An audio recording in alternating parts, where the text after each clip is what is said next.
பகுஜன் சமாஜ் கட்சியின் மாநில தலைவர் ஆம்ஸ்ட்ராங் படுகொலையில் கொலையாளிகளுக்கு உரிய தண்டனை பெற்றுத்தரப்படும் என முதல்வர் மு.க. ஸ்டாலின் தெரிவித்துள்ளார். இது தொடர்பாக அவர் எக்ஸ் வலைதள பக்கத்தில் பதிவிட்டிருப்பதாவது: பகுஜன் சமாஜ் கட்சியின் மாநில தலைவர் ஆம்ஸ்ட்ராங் படுகொலை செய்யப்பட்ட சம்பவம் பேரதிர்ச்சியையும் பெரும் வருத்தத்தையும் அளிக்கிறது. கொலையில் சம்பந்தப்பட்டவர்களை காவல்துறை இரவோடு இரவாக கைது செய்திருக்கிறது. ஆம்ஸ்ட்ராங் அவர்களை இழந்து வாடும் அவரது கட்சியினர், குடும்பத்தினர், உறவினர்கள், நண்பர்கள் என அனைவருக்கும் எனது ஆழ்ந்த இரங்கலையும் ஆறுதலையும் தெரிவித்துக் கொள்வதோடு, வழக்கை விரைவாக நடத்தி குற்றவாளிகளுக்கு சட்டப்படி உரிய தண்டனை பெற்றுத்தர காவல்துறை அதிகாரிகளுக்கு உத்தரவிட்டுள்ளேன் என முதல்வர் ஸ்டாலின் கூறியுள்ளார். நாடாளுமன்றத்தில் மத்திய பட்ஜெட் ஜூலை 23ஆம் தேதி தாக்கல் செய்யப்பட உள்ளது. மக்களவைத் தேர்தலுக்கு முன்பு கடந்த பிப்ரவரி 1ஆம் தேதி 2024 முதல் 25 வரை ஆண்டுக்கான இடைக்கால பட்ஜெட்டை மத்திய நிதியமைச்சர் தாக்கல் செய்தார். இப்போது பாஜக கூட்டணி மீண்டும் வெற்றி பெற்று ஆட்சி அமைத்துள்ள நிலையில் ஜூலை 23ஆம் தேதி 2024 முதல் 25 வரை நிதியாண்டுக்கான முழு பட்ஜெட் தாக்கல் செய்யப்பட இருக்கிறது. இதனை மத்திய நிதியமைச்சர் நிர்மலா சீதாராமன் தாக்கல் செய்ய உள்ளார். இத்தகவலை நாடாளுமன்ற விவகாரத்துறை அமைச்சர் கிரண் ரிஜிஜு இன்று தெரிவித்துள்ளார். பட்ஜெட் தாக்கல் செய்யப்படுவதையொட்டி நாடாளுமன்றத்தில் பட்ஜெட் கூட்டத்தொடர் ஜூலை 22 முதல் ஆகஸ்ட் 12 வரை நடைபெற இருக்கிறது. நடப்பு 2024 முதல் 25 வரை நிதியாண்டுக்கான பட்ஜெட்டை தாக்கல் செய்வதன் மூலம் மத்திய நிதியமைச்சர் நிர்மலா சீதாராமன் தொடர்ந்து 7வது முறையாக தாக்கல் செய்ய உள்ளார். பட்ஜெட்டில் பிரதமர் மோடி தலைமையிலான 3வது மத்திய அரசின் பொருளாதார திட்டங்கள் வெளிப்படும் என எதிர்பார்க்கப்படுகிறது. வரும் நாள்களில் இந்தியாவை $5 டிரில்லியன் பொருளாதாரமாக மாற்றுவதற்கும் 2047ஆம் ஆண்டுக்குள் நமது நாட்டை வளர்ச்சியடைந்த நாடாக மாற்றுவதற்கும் விரைவான சீர்திருத்தங்களை மேற்கொள்வதற்கான நடவடிக்கைகளும் பட்ஜெட்டில் இடம்பெறவுள்ளன. புதிய நாடாளுமன்றத்தில் தாக்கல் செய்யப்படும் முதல் பட்ஜெட் இது என்பது குறிப்பிடத்தக்கது. பகுஜன் சமாஜ் கட்சியின் தமிழ்நாடு மாநில தலைவர் திரு ஆம்ஸ்ட்ராங் அவர்கள் சென்னை பெரம்பூர் பகுதியில் மர்ம நபர்களால் வெட்டி படுகொலை செய்யப்பட்டார் என்ற செய்தி கேட்டு மிகுந்த அதிர்ச்சியும் துயருமுற்றேன். திரு ஆம்ஸ்ட்ராங் அவர்களை இழந்து வாடும் பகுஜன் சமாஜ் கட்சியின் தேசிய தலைவர் செல்வி மாயாவதி அவர்களுக்கும் பகுஜன் சமாஜ் கட்சியின் தொண்டர்களுக்கும் மறைந்த அன்னாரது குடும்பத்தாருக்கும் எனது ஆழ்ந்த இரங்கலை தெரிவித்துக் கொள்கிறேன். மறைந்த திரு ஆம்ஸ்ட்ராங் அவர்களின் ஆன்மா இறைவன் திருவடி நிழலில் இளைப்பாற எல்லாம் வல்ல இறைவனை வேண்டுகிறேன்.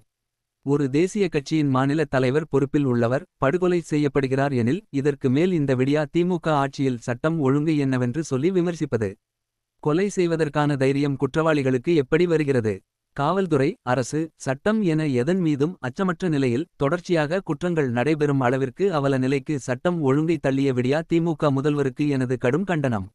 ஆம்ஸ்ட்ராங் அவர்களின் படுகொலையில் தொடர்புள்ள அனைவரையும் கைது செய்து கடும் சட்ட நடவடிக்கை எடுப்பதுடன் அன்னாரது இறுதி ஊர்வலம் எவ்வித இடையூறுமின்றி அமைதியான முறையில் நடைபெற்று அவரது உடல் நல்லடக்கம் செய்யப்படுவதை உறுதி செய்யுமாறு திரு மு.க. ஸ்டாலின் அவர்களை வலியுறுத்துகிறேன் என்று தனது இரங்கலை தெரிவித்துள்ளார்.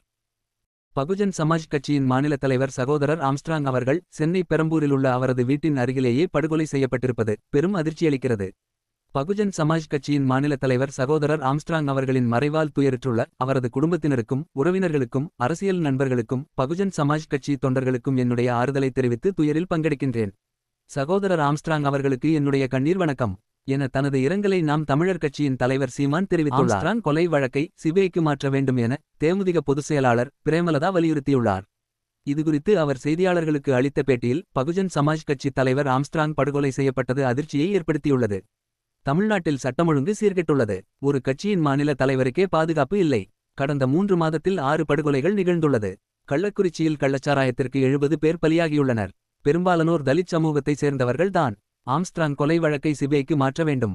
கொலை செய்தவர்கள் எந்த அரசியல் பின்புலத்தில் இருந்தாலும் அவர்கள் மீது கடுமையான நடவடிக்கை எடுக்க வேண்டும். ஆம்ஸ்ட்ராங் உடலை பகுஜன் சமாஜ் கட்சி அலுவலகத்தில் அடக்கம் செய்ய அனுமதி அளிக்க வேண்டும். இவ்வாறு அவர் குறிப்பிட்டுள்ளார். இதனிடையே சென்னை ராஜீவ்காந்தி மருத்துவமனையில் ஆம்ஸ்ட்ராங்கின் உடலுக்கு தேமுதிக பொதுச் செயலாளர் பிரேமலதா விஜயகாந்த் அஞ்சலி செலுத்தினார். அண்ணாமலையை அரைவேக்காடு என அதிமுக முன்னாள் அமைச்சர் ஆர்.பி. உதயகுமார் விமர்சித்துள்ளார். அதிமுகவை விமர்சித்தால் அண்ணாமலைக்கு எதிராக தொண்டர்கள் கொதித்தெழுவார்கள் என்றும் அப்படி எழுந்தால் அரசியலில் இருந்து அப்புறப்படுத்தப்படுவார் என்றும் அவர் எச்சரித்துள்ளார். அதிமுகவை யாராலும் அழிக்க முடியாது. எம்.ஜி.ஆர். ஜெயலலிதா ஆன்மா கட்சியை காப்பாற்றும் என்றும் உதயகுமார் கூறியுள்ளார். தமிழகத்தில் 2026இல் பாஜக ஆட்சியமைய நாம் அனைவரும் உறுதியேற்போம் என மத்திய அமைச்சர் சிவராஜ் சிங் சௌகான் பேசியுள்ளார்.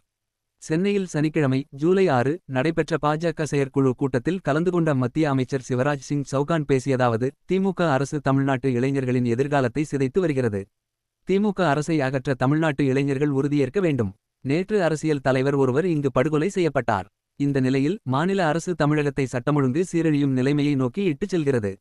மாநிலத்தின் மேம்பாடு குறித்தும் ஏழைகளின் நலன் குறித்தும் திமுக அரசுக்கு அக்கறையில்லை.